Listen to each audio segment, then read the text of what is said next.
Valmo Kriisa, koondise vanim kandidaat. Kas igasuvine rutiin hakkab juba külge jääma, et koondise jaoks on suvi? No, suvi on see aasta väga karm, et siin õhku ja temperatuur on ikka päris meeldivad, et nagu selles mõttes on nagu see aasta väheke karmim kui eelmised aastad. 2010 koondise suvi, palju uusi nägusid, kas see ka midagi sinu jaoks muudab?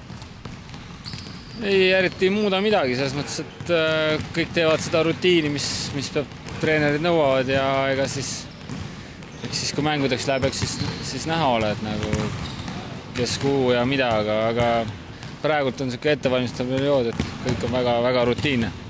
Mitu võitu ise loodad 3 ametlikust mängust koondisel? Ei ole veel nii kaugele mõelnudki, siin vaataks, kuidas tänase treeningu nagu üle elaks ja taastumise peale ja selliste asjade peale mõtled rohkem kui praegu nende mängude peale, mis veel tunduvad mägede taga olevat. Valmo Kriisa 2010 sügis, mis toob klubi hooajal? No eks loodan mingi klubiga liituda ja selle hooajal ära mängida.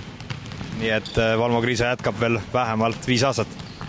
No, 5 ma küll ei luba, aga järgmise aasta küll, jah. Aitäh!